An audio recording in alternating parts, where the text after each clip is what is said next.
على سيدنا ومولانا محمد وعلى سيدنا علي وسيدتنا فاطمة وسيدتنا زينب وسيدنا حسن وسيدنا حسين وعلى آله وصحبه وبارك وسلم وسيدتنا زينب وسيدنا حسن وسيدنا حسين. بسم اللہ الرحمن الرحیم. السلام علیکم ناظرین. پروگرام صبح نور کے ساتھ آپ کا میزبان نذیر احمد غازی حاضر ہے. ناظرین کرام، حضرت ابو انیس محمد برکت علی صاحب رحمہ اللہ کی مشہور تالیف اسماء النبی الکریم صلی اللہ علیہ وآلہ وسلم سے ایک اسم مبارک پڑھنے کی سعادت حاصل کر رہا ہوں. سیدنا المرتل صلی اللہ علیہ وآلہ وسلم، ہمارے سردار ترتیل کے ساتھ قرآن پڑھنے والے، درود و سلام بھیجے اللہ آپ صلی اللہ علیہ وسلم، آپ کی آل پاک اور آپ کے صحابہ کرام پر. ارشاد باری تعالیٰ ہے اور قرآن مجید کو ٹھہر ٹھہر کر پڑھو. یہ اس طرح اس لیے ہے تاکہ ہم اس قرآن پاک کے ذریعے آپ صلی اللہ علیہ وسلم کے قلب اطہر کو قوی رکھیں، اور ہم نے اس قرآن کو ترتیل کے ساتھ اتارا ہے. ام المومنین سیدہ حفصہ رضی اللہ تعالی عنہا بیان فرماتی ہیں کہ حضور نبی کریم صلی اللہ علیہ وسلم جب بھی تلاوت قرآن فرماتے تو خوب ٹھہر ٹھہر کر تلاوت فرماتے. آپ صلی اللہ علیہ وآلہ وسلم اس قدر ٹھہر ٹھہر کر قرآن مجید کی تلاوت فرماتے کہ ایک ایک لفظ سمجھ میں آ جاتا. ناظرین کرام، آج ہم یکے از معماران پاکستان، مجاہد آزادی، ادیب، خطیب، مفسر، محدث، عاشق رسول، ایک عظیم صوفی کا ذکر پاک کرنے کی سعادت حاصل کر رہے ہیں. یہ وہ لوگ تھے جنہوں نے اپنی ساری زندگی عشق مصطفیٰ صلی اللہ علیہ وسلم کا پیغام، دین حق کی تبلیغ اور اس پاکستان کو بنانے کے لیے، اس پاکستان کی تحریک میں اپنا سب کچھ قربان کر دیا. میں تو جب ان کی حیات پاک کا مطالعہ کر رہا تھا تو میں دیکھ رہا تھا کہ یہ تو ایک طلسماتی شخصیت ہے اور ملکوتی صفات کی حامل شخصیت. ان کا اور کچھ میں تعارف نہ بھی کرواؤں تو عظیم عاشق پاکستان جناب آزاد بن حیدر ایڈوکیٹ رحمۃ اللہ علیہ، جن کا ابھی چند ماہ پہلے، شاید 1-2 ماہ پہلے انتقال ہوا ہے، انہوں نے ایک انسائکلوپیڈیا ان کی شخصیت پہ مرتب کیا ہے. یہ میں دکھا رہا ہوں. یہ 1300 صفحات پہ مشتمل ان کی خدمات جو ہیں ان پہ یہ لکھا گیا ہے یہ کتاب. اور یہ کتاب میں ریکمینڈ کروں گا کہ ہماری نوجوان نسل اور ہمارے اسکالرز نے تحریک پاکستان کا شاید کوئی گوشہ ہو جو اس میں بے نقاب نہ کیا ہو، اور وہ ساری خدمات اور قائد اعظم اور پیر جماعت علی شاہ صاحب، پیر زکوڑی کی اور پیر مانکی شریف صاحب اور جتنے ہمارے بزرگان تھے ان سب کا تذکرہ اس کتاب میں بھی جو ہے وہ کر دیا ہے آزاد بن حیدر نے. پچھلی مرتبہ جب ہم نے حضرت مولانا عبدالحمد بدایونی رحمۃ اللہ علیہ پہ پروگرام کیا تھا تو وہ ہمارے ساتھ کراچی سے وہ شامل ہوئے تھے ہمارے اس پروگرام میں. اللہ کریم ان کے درجات کو بلند کرے اور ان کو رحمت کونین صلی اللہ علیہ وسلم کا خاص سایہ عطا فرمائے. حضرت مولانا عبدالحمد بدایونی رحمۃ اللہ علیہ بر صغیر کا کون سا کونا تھا جہاں قائد اعظم کے ارشاد کے مطابق وہ نہ گئے ہوں. ایسے سحر انگیز وہ خطیب تھے، جس جگہ جاتے تھے لوگوں کے ذہنوں میں ایک انقلاب برپا کر دیتے تھے. اور قائد اعظم رحمۃ اللہ علیہ نے انہیں خاص طور پر فاتح سرحد کا خطاب دیا تھا، اس لیے کہ جب سرحد کا ریفرینڈم تھا جو تھا ہمارا صوبہ NWFP، اس وقت اس صوبے میں جس طرح ایک تحریک اٹھی ہوئی تھی تحریک پاکستان کے خلاف، کچھ علماء جو تھے وہ بھی بہت زیادہ پروپیگنڈا کر رہے تھے، اور 1-2 اور جو سیاسی جماعتیں اب بھی پاکستان میں ہیں ان کے بزرگ بھی بے انتہا مخالفت کر رہے تھے. وہاں قائد اعظم نے خاص طور پہ ان کی ڈیوٹی لگائی تھی، اور پیر صاحب مانکی، پیر صاحب زکوڑی اور دیگر جو بزرگ تھے ان کے ساتھ مل کے اور یکاتوت والے جو تھے شاہ صاحب ان کے ساتھ مل کے انہوں نے ایک جو تھی مہم چلائی اور اس میں اتنے کامیاب اللہ کے فضل سے ہوئے کہ ان کو جو تھا فاتح سرات کا خطاب دیا گیا۔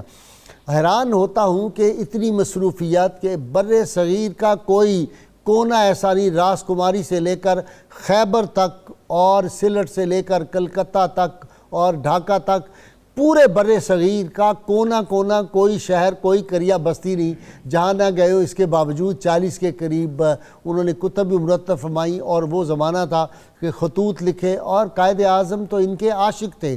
اور اللہ کے فضل و کرم سے 1946 میں جو ایک بڑا سخت موڑ آیا تھا جس نے بر صغیر کی تاریخ میں انقلاب برپا کر دیا اور پاکستان کے لیے سنگ میل ثابت ہوئی، وہ 1946 کی بنارس سنی کانفرنس تھی، جس میں مولانا عبدالحمد بدایونی رحمۃ اللہ علیہ کا بہت بڑا کردار ہے۔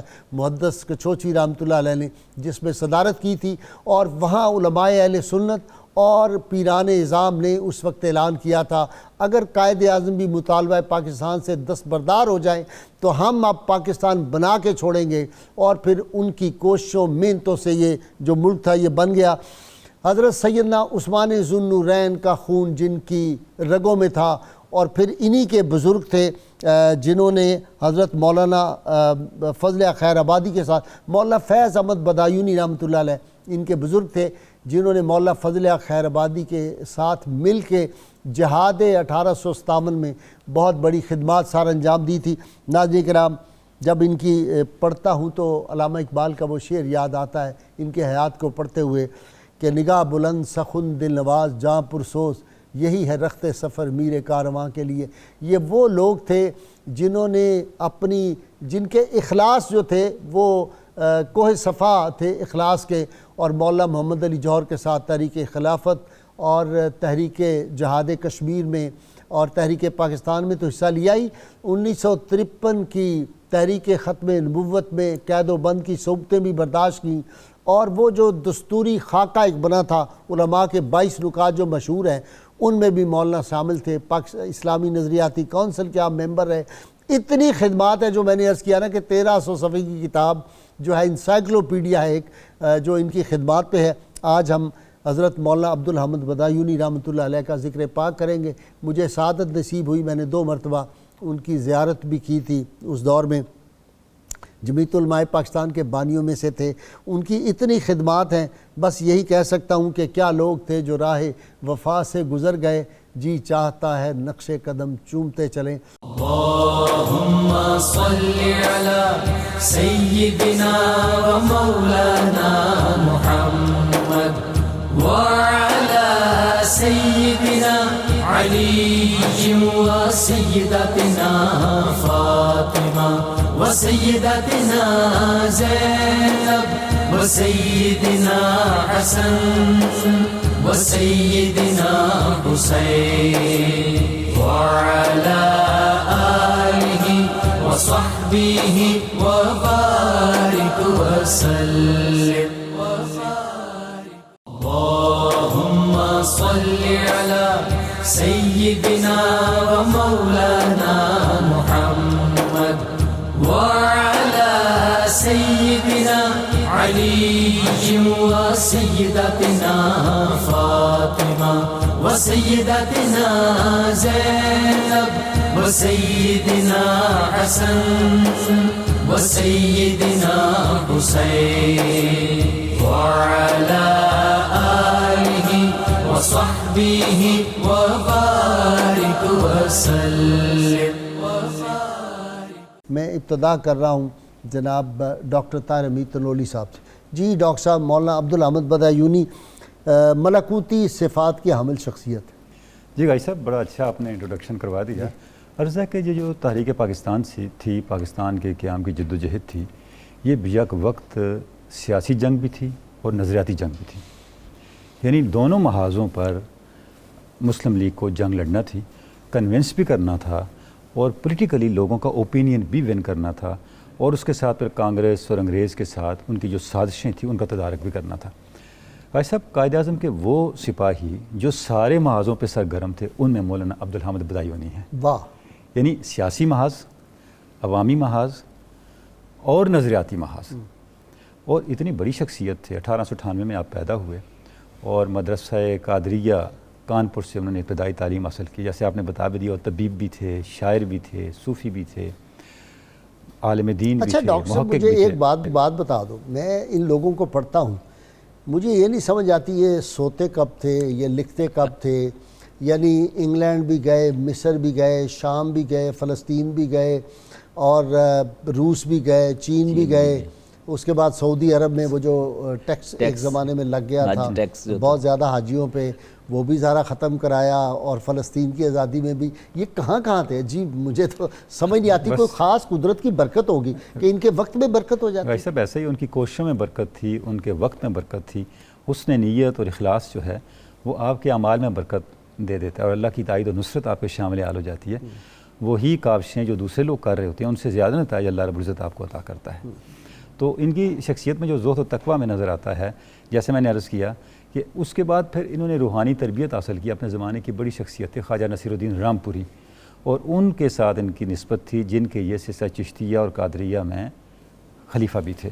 حکیم اجمل خان صاحب سے انہوں نے طب کی تعلیم حاصل کی, اور جب تاریخ خلافت کا ماحول بنا تو سیاست کا آغاز کیا, اور آگے چل کر کے پھر کانگریس کو چھوڑ دیا صرف اس بنیاد پہ, جمعیت علماء ہند کو چھوڑا, جمعیت علماء ہند کا حصہ تھا, اس لیے چھوڑا کہ بندے ماترم کا جو ہے ترانہ یہ سیاسی نہیں نظریاتی ایشو ہے. نہیں, جمعیت علماء ہند میں یہ کبھی نہیں رہے.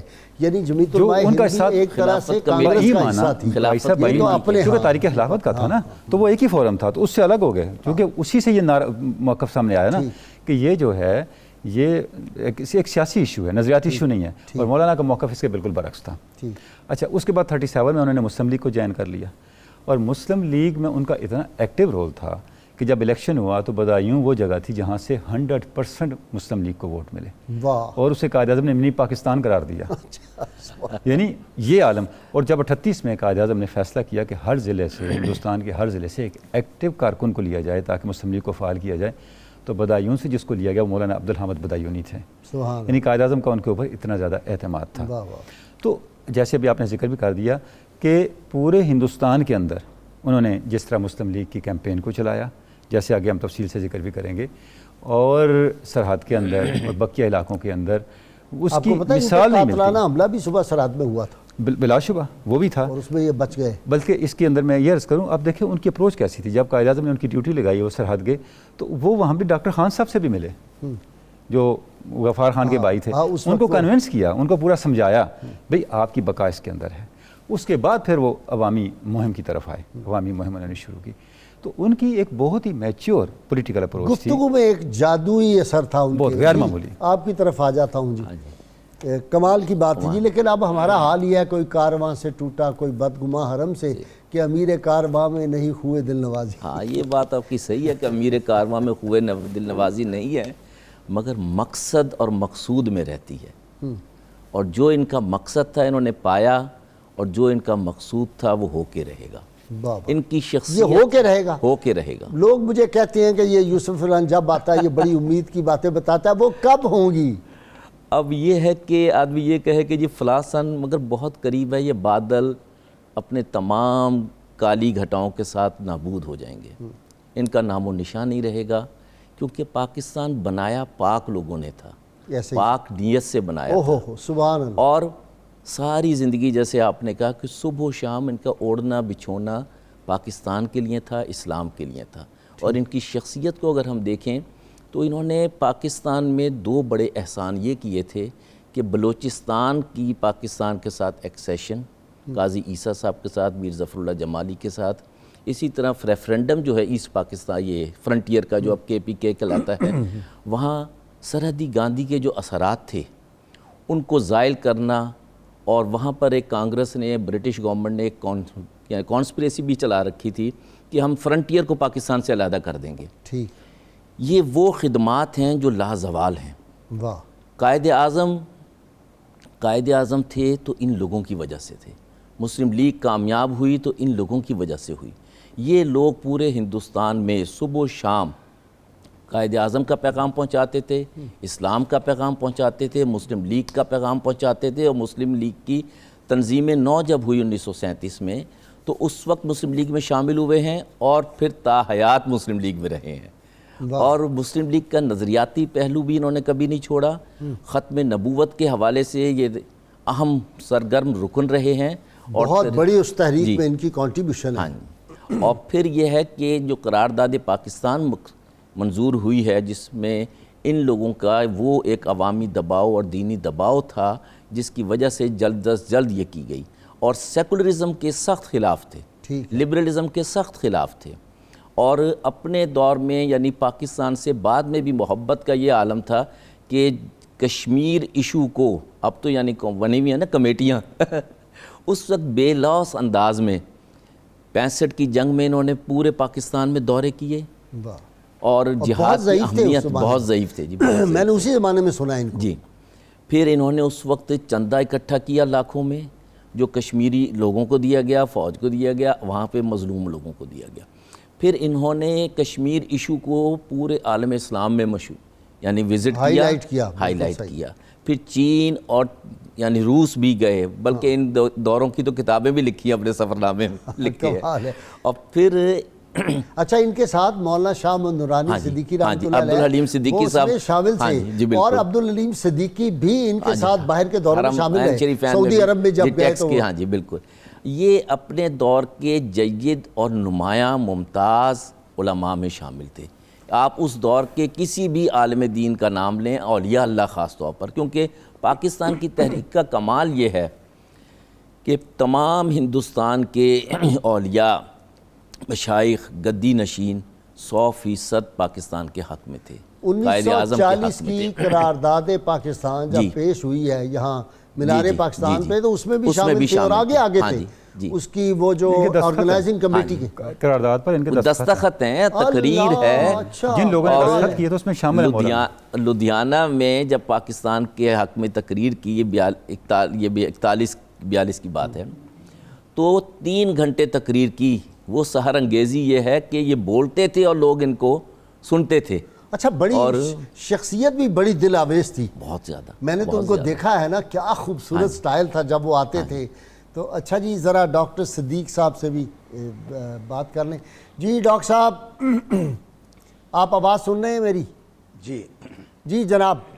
مولانا کی خدمات مولانا عبدالحمد بدایونی ایک ولی کامل، ایک درویش خدا مست. جی بسم اللہ الرحمن الرحیم. میں سب سے پہلے 92 نیوز چینل کے چیئرمین اور تمام منتظمین کو مبارکباد پیش کرتا ہوں کہ اکابرین اسلام کے ساتھ ساتھ اکابرین تحریک پاکستان جن کی خدمات کو دانستہ طور پر پوشیدہ رکھا گیا، منظر عام پر لا کر نسل نو کو اس سے روشناس کرانے کے لیے خدمات سر انجام دے رہے ہیں. مجاہد ملت مولانا عبدالحامد قادری بدایونی رحمۃ اللہ علیہ خانوادہ عثمانیہ کے فرد فرید، جادو بیان خطیب، حضرت قائد اعظم کے مخلص رفیق کار، شعلہ جادو بیان خطیب، ممتاز سیاستدان، محقق، مفسر، محدث اور ایک عظیم روحانی اور علمی پیشوا بھی تھے. آپ نے تحریک خلافت کے پلیٹ فارم پر سن 1914 میں اپنی سیاسی زندگی کا آغاز فرمایا اور مولانا شوکت علی، مولانا آزاد سبحانی، مولانا حسرت موہانی اور اپنے بڑے بھائی حضرت مولانا عبد الماجد بدایونی رحمۃ اللہ علیہ کے ساتھ تحریک خلافت میں عظیم الشان خدمات سر انجام دیں. بلکہ میں تو آپ کی خدمت میں یہ عرض کروں گا کہ کوئی پروگرام آپ کے بڑے بھائی مولانا عبد الماجد بدایونی رحمۃ اللہ علیہ کی خدمات پر بھی پیش کریں. مولانا بدایونی رحمۃ اللہ علیہ آل انڈیا خلافت کمیٹی، حالانکہ اس وقت آپ کی عمر 16 سال تھی، 1898 میں آپ کی پیدائش ہے، 1914 میں اپنی سیاسی زندگی کا آغاز فرما رہے ہیں.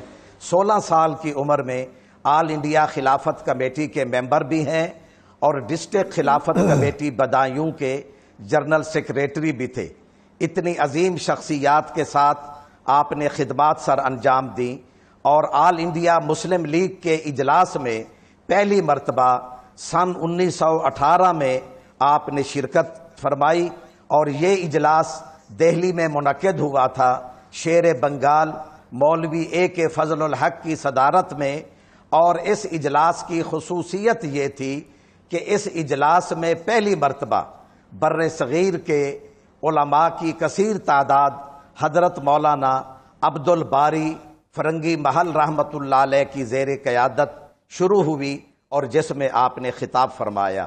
پھر 1937 میں جو لکھنؤ میں سیشن ہوا مسلم لیگ کا، اس میں بھی آپ نے عملی طور پر حصہ لیا اور تقسیم ہند تک آل انڈیا مسلم لیگ کانفرنس کا حصہ رہے۔ ظاہر ہے قیام پاکستان کے بعد پھر جب مسلم لیگ کے اجلاس میں شرکت کے لیے کراچی تشریف لائے، جو اجلاس حضرت قائد اعظم محمد علی جناح رحمۃ اللہ علیہ کی زیر صدارت منعقد ہوا، تو اس میں دیگر زعماء اور اکابر کے ایما پر آپ نے کراچی میں مستقل رہائش اختیار فرمائی۔ آپ کی خدمات کا جائزہ ہم اس طرح لے سکتے ہیں، ابھی ہمارے فاضل شرکاء نے اور آپ نے خود بھی انٹرو میں ان کے صوبہ سرحد میں سلہٹ میں خدمات کا ذکر فرمایا، لدھیانہ میں کانفرنس ہوئی، پھر ایبٹ آباد میں کانفرنس ہوئی۔ اس کانفرنس میں یہ خصوصیت سی کہ بلوچستان سے قاضی محمد عیسیٰ بھی اس میں شامل ہوئے، اور ایبٹ آباد کی جو کانفرنس ہے اس کے بعد کوئٹہ میں کانفرنس ہوئی، اور ان کانفرنسوں میں حضرت سید پیر امین الحسنات، پیر صاحب مانکی شریف، پیر محمد عبد اللطیف، پیر صاحب زکوڑی شریف، ایسی اکابر شخصیات شریک ہوئیں۔ اور خاص طور پر بنارس سنی کانفرنس کا جو آپ نے ذکر فرمایا، اس میں خصوصی بات یہ ہے کہ سنی کانفرنس، آل انڈیا سنی کانفرنس کی مجلس انتظامیہ میں جہاں اہل سنت کے اکابر، اجلہ اور جلیل القدر علماء شامل تھے، جس میں حضرت محدث اعظم ہند، حضرت محدث اعظم کچھوچوی، مفتی اعظم ہند، شہزادہ اعلیٰ حضرت مولانا وہ سارے مفتی تھے، وہ سب شاہ نام تھے۔ مصطفیٰ رضا خان بریلوی، جی، اور یہ اکابر تھے۔ اس میں ایک ممبر حضرت مولانا عبد الحامد بدایونی رحمۃ اللہ علیہ بھی تھے، اور یہ کانفرنس ان اکابر کی خدمات جلیلہ، ان کی جد و جہد اور سعی پہم کے پیش نظر قیام پاکستان کے حق میں یہ سنگ میل ثابت ہوئی۔ اللهم صل على سيدنا ومولانا محمد وعلى سيدنا علي وسيدتنا فاطمة وسيدتنا زينب وسيدنا حسن وسيدنا حسين وعلى آله وصحبه وبارك وسلم اللهم صل على سيدنا ومولانا محمد وعلى سيدنا علي وسيدتنا فاطمة وسيدتنا زينب وسيدنا حسن وسيدنا حسين وعلى آله وصحبه وبارك وسلم۔ کسی نے کہا تھا کہ جن سے مل کر زندگی سے عشق ہو جائے وہ لوگ آپ نے شاید نہ دیکھے ہوں مگر ایسے بھی تھے۔ 22 حج کیے اور اتنی مصروف زندگی ہوتے ہوئے میں صرف ایک واقعہ عرض کرنا چاہتا ہوں کہ 2017 میں یہ جو کتاب میں نے آپ کو دکھائی انسائکلوپیڈیا مولانا عبد الحامد بدایونی، یہ کتاب ہمارے دوست جو تھے آزاد بن حیدر، بزرگ دوست جو تھے، انہوں نے لکھی۔ بھائی صاحب، جن لوگوں نے یہ ملک بنایا بنیادی طور پہ جس کنوکشن، جس یقین اور جس نظریاتی وابستگی کے ساتھ بنایا، اس وابستگی کو نسل نو میں منتقل کرنے کی ضرورت ہے۔ اگر ہم یہ کر چکتے تو یہ بحران نہ پیدا ہوتا جس طرف آپ اشارہ کر رہے ہیں۔ یعنی ان لوگوں کی کیا ایمانی اور یقینی وابستگی تھی اس مقصد کے ساتھ. میں ایک واقعے کی طرف اشارہ کروں گا. 1940 میں قرارداد پاکستان منظور ہوئی. یہ اس طرح اچانک نہیں ہو گیا, اس کے پیچھے ایک بڑا پس منظر ہے کہ قائد اعظم اس منزل تک کیسے پہنچے. 1939 میں جبل پور میں کانگریس نے ایک جلسہ کیا اپنے 52 سال پورے ہونے پر, اور اس جلسے میں 52 ہاتھیوں پر اپنے لیڈرز کو بٹھا کے لائے. اچھا. دبدبا قائم کرنے کے لیے لوگوں پر کہ ہم اب یہاں پر کانگریس کے ایجنڈے کے خلاف کام کرنے والوں کا کچھ وجود باقی نہیں چھوڑیں گے. اس پہ کمنٹ کیا مولانا عبدالحامد بدایونی نے. کیا کمنٹ کیا؟ انہوں نے فرمایا یہ اصحاب فیل ہیں. اب میرے منہ میں علم ترى كيف فعل علم ترى كيف فعل ربك باصحاب الفیل. اب انشاءاللہ کانگریس کا وہی حال ہوگا جو ابرہا کا ہوا تھا. یار یہاں یہ وہ واقعہ سناؤ. قائد اعظم رحمۃ اللہ علیہ قرآن کریم کا جب مطالعہ کرتے تھے نا تو کہتے تھے مجھے سب سے زیادہ جو عشق ہے نا سورت سے وہ سورہ فیل. اب غائب صاحب اس کے جواب اب مجھے سمجھ آئی اس کی بیک گراؤنڈ کیا ہے. طاقت کیسے زیر ہوتی کر رہا ہوں کہ 23 مارچ 1940 کو قرارداد اچانک آسمان سے نہیں اتر پڑی, اس کے پیچھے پس منظر ہے پورا. اس کے جواب میں جبل پور میں ہی مولانا عبدالحامد بدایونی, مفتی برہان الدین, نعیم الدین مراد آبادی, ان سب لوگوں نے آل انڈیا مسلم لیگ کا جو برانچ تھی جبل پور کی اس کا جلسہ کیا 1 جنوری سے 3 جنوری تک. 3 روزہ. کمال ہے. اور اس کے اندر پھر انہوں نے اس کے اوپر اس کا رد کیا اور ایک نعرہ دیا کہ رام راج زیر سایہ ٹام راج, یہ ناقابل قبول ہے ہمارے لیے. یعنی میں نے شروع میں ایک جملہ عرض کیا تھا, یہ وہ لوگ تھے جو قائد اعظم کے سیاسی ساتھی بھی تھے, نظریاتی ساتھی بھی تھے. ایسا ہی ہے. اب آپ دیکھیں انہوں نے عوامی سطح پہ جا کے کس طرح اس چیز کو ہٹ کیا, اور پیچھے 37 کی وہ ساری کانگریسی وزارتوں کا وہ سارا ماحول موجود تھا. جی اپنا یوسف آپ کی طرف آتا ہوں. دیکھیں 22 نکات علماء نے مرتب کیے, اور یہ جو ہے نا کہ ہمارا جو آئین ہے اس کا جو آرٹیکل 2 ہے اس میں قرارداد مقاصد اس کا حصہ ہے. اور اس میں یہ ہے کہ Islam shall be the state religion, یعنی ریاست کا مذہب اسلام ہے. تو یہ کیا ہو رہا ہے کن فلور پہ, اسمبلی کے فلور پہ کھڑے ہو کے جو یہ کہا جاتا ہے کوئی مذہب دنیا کا افضل نہیں دوسرے مذہبوں سے, سب مذہب برابر ہیں. یہ ریاست پاکستان کے پیسے کھا کے اور یہاں کے فلور پہ اس طرح کی باتیں ہوں. یہ وہ لوگ ہیں انٹرفیتھ ہارمنی کے, وہ لوگ ہیں جو اسلام کو بھی ماضی کا حصہ سمجھ کے تمام ادیان کو برابر کرنا چاہتے ہیں. اب جب یہ کہا جاتا ہے اسلام, کاش ان کو پتہ خیر ہوتا. امت اخرجت للناس, اور ان لوگوں کی جو اپروچ ہے, ٹارگٹ ہے, وہ یہ ہے کہ جب آپ کسی کتاب سے پہلے بسم اللہ پڑھتے ہیں تو یہ ڈسکریمنیشن ہے کہ آپ ایک تخصص حاصل کر رہے ہیں. یہ سب ختم ہونی چاہیے. جیسے ماضی میں دین رہے ہیں, یہ بھی ایک دین ماضی کا قصہ پارینہ ہے. یہ نام مولانا عبدالحامد بدایونی صاحب نے قبول کیا, نہ آج کے مخلصین قبول کرنے کو تیار ہیں. انٹرفیتھ جیسے دین الہی کی طرح اور دیگر صلح کل کی طرح آتے رہے اور جاتے رہے. ان کا جو نمایاں خدمات کا پہلو ہے, رام اور رحیم کے نعرے جو تھے یہ آتے رہے اور جاتے رہے, یہ اسی کا حصہ ہے انٹرفیتھ بھی. مولانا عبدالحامد بدایونی ایک کامیاب شخص تھے. انہوں نے کامیابی سے کام کیا پاکستان کو حاصل کرنے میں, خاص طور پر ان 2 صوبوں بلوچستان اور سرحد کو شامل کرنے میں بنیادی کردار ادا کیا. پورے ہندوستان میں مسلم لیگ کا پیغام پہنچانے کے لیے کام کیا, قائد اعظم کی شخصیت کا دینی پہلو اجاگر کیا, اور پھر سب کچھ جانتے ہوئے کہ ان کا علاقہ پاکستان میں شامل نہیں ہوگا. یہ وہ ایثار ہے, یہ اللہ تعالیٰ گھر بار جائیداد سب کچھ چھوڑ دیا. اور حقیقت یہ ہے کہ ہندوستان میں رہ جانے والے مسلمان جو پاکستان کے حامی تھے, 100% ووٹ دیا تھا, وہ جانتے تھے کہ ہم یہیں رہیں گے اور ہمیں ہندو سے پالا پڑنا ہے, مگر ہمارا ایک بازو مضبوط ہوگا تو ہمارا خیال رکھے گا. ان کی خدمات کے چند میں ایک پہلو جو ہے نا نمایاں, وہ میں شاید اپنا بیان کرتا ہوں. ایک تو یہ کہ ان کے بزرگ التمش کے زمانے میں عراق سے آئے تھے, دانیال, لاہور آ کے سیٹل ہوئے, لاہور سے پھر آگے یعنی بدایوں گئے, اور مسجد شمسی جو التمش نے بنائی تھی یہ وہاں پر قاضی, بدایوں کے قاضی فیملی ہے. اور یہاں کے مولانا حضرت خواجہ غریب وہ کیا ہیں نظام الدین اولیاء رحمۃ اللہ علیہ بدایوں میں پیدا ہوئے تھے. ہاں جی, اب یہ دیکھیے اور بڑا زرخیز خطہ تھا, زرخیز خطہ, مردم خیز خطہ. 1857 کی جنگ آزادی میں بھی انہوں نے اہم ترین کردار ادا کیا ان لوگوں نے. پھر یہ ہے کہ یہ صابریہ سلسلے میں بھی بیعت تھے اور قادریہ سلسلے میں بھی. اب دوسرا جو پہلو ہے ان کا کہ انہوں نے جوانی میں سیاست میں حصہ لیا, مگر دینی سیاست میں دین کا علم بلند کیا. واہ واہ. کہ تحریک مولانا شوکت علی، مولانا یعنی محمد علی جوہر، ان لوگوں کے کہنے پر تحریک خلافت میں شامل ہوئے. مگر تحریک خلافت کے بعد جو ایک فیز آیا ہے وہ ہندو ایکسٹریمزم کا ہے. ہمیں تو یہ کہتے ہیں نا مسلمانوں نے کبھی کوئی دہشت گرد تنظیم نہیں بنائی، یہ ہم پر تھوپتے ہیں.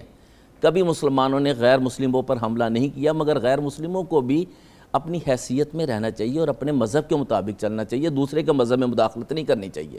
اگر وہ چاہیں کہ ہم 3% ہیں، ہم 97% کے مذہب میں مداخلت کر دیں کہ جی بسم اللہ نکالو تو فلانی شے نکالو، یہ نازیبا ہے. اور مسلمانوں نے کی بھی نان مسلمس پہ حکومت ہے. جب انہوں نے RSS بنائی ہے، خلافت موومنٹ کے بعد RSS نے جنم لیا 25 میں. اچھا، یہ بہت اہم پہلو ہے. بہت پرانی ہے. جی جی. اور یہ اس سے پہلے مہا سبھا کی شکل میں تھی، اس میں گاندھی کا اہم ترین رول ہے. پھر انہوں نے 2 تنظیمیں بنائیں RSS کے تحت، ایک شدی شروع کی اور ایک سنگٹھن. اب شدی جو تھی یہ تھی کہ reconversion of Muslims to Hinduism. اب اس کے لیے انہوں نے پھر جب خلافت موومنٹ میں کام کیا تو انہوں نے کانگریس چھوڑ دی اور شدی تحریک کے خلاف انہوں نے پھر کام کیا. انہوں نے ہر جگہ مسلمانوں کا تحفظ کیا. وہاں پہ انہوں نے تبلیغ الاسلام تنظیم بنائی، تبلیغ الاسلام تنظیم جس میں تمام علماء کو اکٹھا کر کے بتایا کہ اب اسلام کی تبلیغ کو ایجنڈا ڈاکٹر صدیق صاحب سے ذرا میں. جی ڈاکٹر صاحب، ہر مرحلے میں جہاں مسلمانوں کو کوئی تکلیف آئی یہ پہلی صفوں میں ہوئے، فرنٹ لائنر. میں بہت ضروری بات آپ کی خدمت میں عرض کرنا چاہتا ہوں. ان کا ایک پہلو ابھی تک سامنے نہیں آیا. ایک تو مولانا کے مزار کے بارے میں آپ نے اپنے جو قلبی اضطراب ہے اس کا ذکر کیا. تو علامہ بدایونی رحمۃ اللہ علیہ نے تمام اسلامی ممالک کے دورے کرنے کے بعد کراچی میں بنارس کالونی منگو پیر روڈ پر جو جامعہ تعلیمات اسلامیہ قائم فرمایا کہ آل انڈیا سنی کانفرنس میں شریک علماء نے مارچ 1948 میں غزالی زماں حضرت علامہ سید احمد سعید کاظمی رحمۃ اللہ علیہ کی دعوت پر جامعہ انوار العلوم ملتان میں ایک بہت بڑا اجتماع منعقد کیا، جس میں جمعیت علماء پاکستان قائم کی گئی، جس کا مرکزی صدر بانی صدر غازی کشمیر مفسر قرآن حضرت علامہ سید ابو الحسنات قادری رحمۃ اللہ علیہ کو بنایا گیا، اور ناظم اعلیٰ غزالی زماں علامہ سید احمد سعید کاظمی منتخب ہوئے. اسی اجلاس میں مجاہد ملت مولانا عبدالحامد بدایونی رحمۃ اللہ علیہ کو صوبہ سندھ اور کراچی کا صدر منتخب کیا گیا، اور علامہ سید ابو الحسنات قادری رحمۃ اللہ علیہ کے وصال کے بعد آپ کو جمعیت کا مرکزی صدر منتخب کیا گیا. ابھی علامہ سید ابو الحسنات قادری اور علامہ عبدالحامد بدایونی کی ہم شخصیات کا جائزہ لیں تو 1953 کی تحریک تحفظ ختم نبوت کی مجلس عمل کے سربراہ تھے علامہ سید ابو الحسنات قادری، اور اسی تحریک میں علامہ عبدالحامد بدایونی رحمۃ اللہ علیہ نے عظیم الشان خدمات سر انجام دیں 1953 میں، اور فروری 1953 سے جنوری 1954 تک پورا 1 سال کراچی اور سکھر کی جیلوں میں قید و بند کی صعوبتیں برداشت کی. تقسیم ہند کے موقع پر بر صغیر کی تحریک میں حیدرآباد دکن کے نواب بہادر یار جنگ کو لسان الامت کا لقب ملا، اور مولانا عبدالحامد بدایونی کو لسان الہند کا خطاب عطا ہوا، اور فاتح سرحد کا خطاب تو حضرت قائد اعظم نے دیا. اس وقت لاہور میں اور دیگر شہروں میں جو اشتہارات چھپتے تھے جس میں ملک برکت علی، میاں فیروز الدین احمد، مورخ پاکستان مولانا محمد بخش مسلم کے اسمائے گرامی ہوتے تھے، تو اس میں لکھا ہوتا تھا کہ لسان الہند مولانا عبدالحامد بدایونی کی خصوصی آمد مدینۃ الاولیاء ملتان میں، مدینۃ الاولیاء عروس البلاد لاہور میں. تو اس اعتبار سے حضرت مولانا عبدالحامد بدایونی رحمۃ اللہ علیہ کی حیات طیبہ میں جہاں تحریک خلافت، تحریک پاکستان، تحریک آزادی کشمیر، تحریک تحفظ ختم نبوت ہے، وہاں پر آپ نے جو سب سے بڑی خدمت سر انجام دی، قائد ملت اسلامیہ حضرت علامہ شاہ احمد نورانی صدیقی رحمۃ اللہ علیہ کے والد گرامی خلیفہ اعلیٰ حضرت مبلغ اعظم مولانا شاہ محمد عبدالعلیم صدیقی رحمۃ اللہ علیہ اور بہرہ فرقے کے جو سربراہ تھے سیدنا طاہر سیف الدین، ان کے ہمراہ آپ نے حجاز مقدس کا دورہ بھی کیا، اور قائد اعظم اور نواب زادہ لیاقت علی خان نے بطور خاص آپ کو سعودی عرب میں حج کے اجتماع میں بھیجا کہ پوری دنیا سے اسلامی ممالک سے آئے ہوئے علماء کو نظریہ پاکستان سے روشناس کرائیں۔ عراق بھی گئے، دیگر بلاد عرب میں بھی تشریف لے گئے اور وہاں کے علماء کو پاکستان کے مقاصد سے روشناس کرایا، اور اس طریقے سے مسلم ممالک کی رائے عامہ کو بھی تحریک پاکستان کے حق میں ہموار کیا، اور قیام پاکستان کے بعد دستور سازی کے سلسلے میں، قرارداد مقاصد کے سلسلے میں 1951 میں تمام مکاتب فکر کے 31 علماء نے جو متفقہ 22 نکات مرتب کیے، اس میں جمعیت علماء پاکستان کی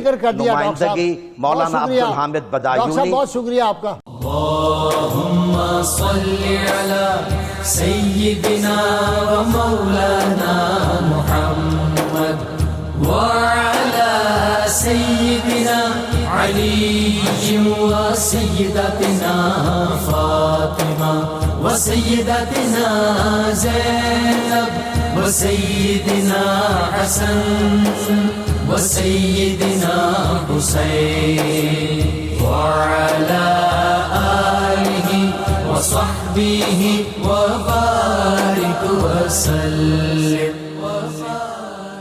اللهم صل على سيدنا ومولانا محمد وعلى سيدنا علي وسيدتنا فاطمة وسيدتنا زينب وسيدنا حسن وسيدنا حسين وعلى آله وصحبه وبارك وسلم۔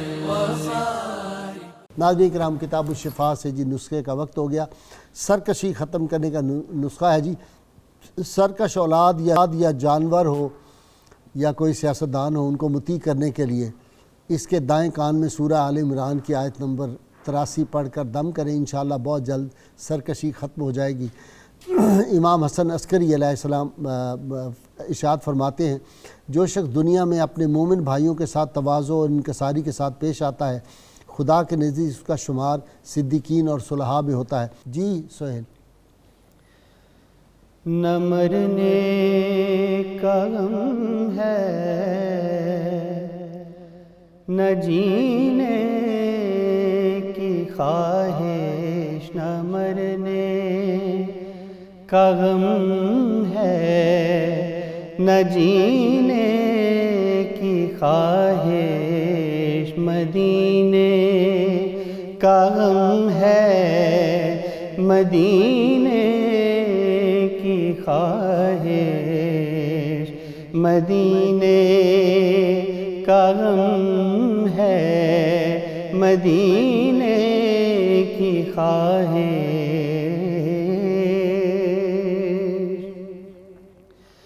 مبارک ہو رضوان تجھے تیرے جنت، مبارک ہو رضوان تجھے تیرے جنت، ہمیں ہے نبی کے پسینے کی خواہش، ہمیں ہے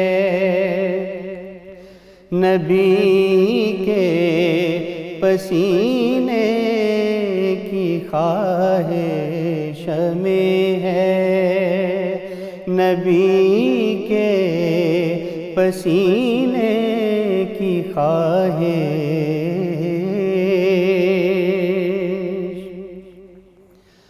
فدا تجھ پہ ہو جائیں تیرے فدائی،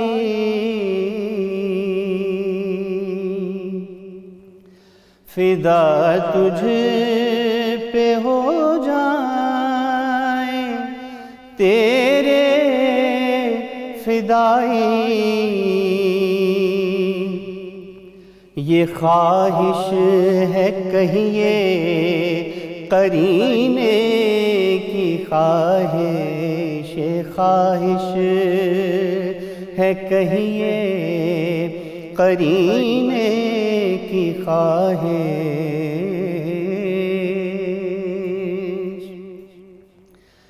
سفر سوئے طیبہ ہو جس میں ہمارا،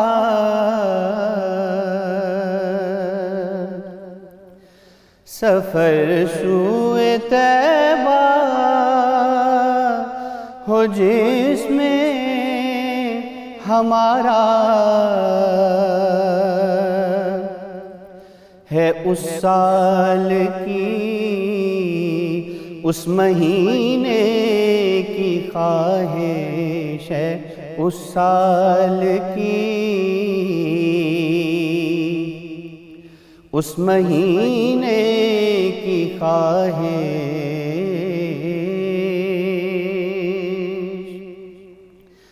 مدینے میں جا کر نہ آنا ہو یا رب، مدینے میں جا کر نہ آنا ہو یا رب،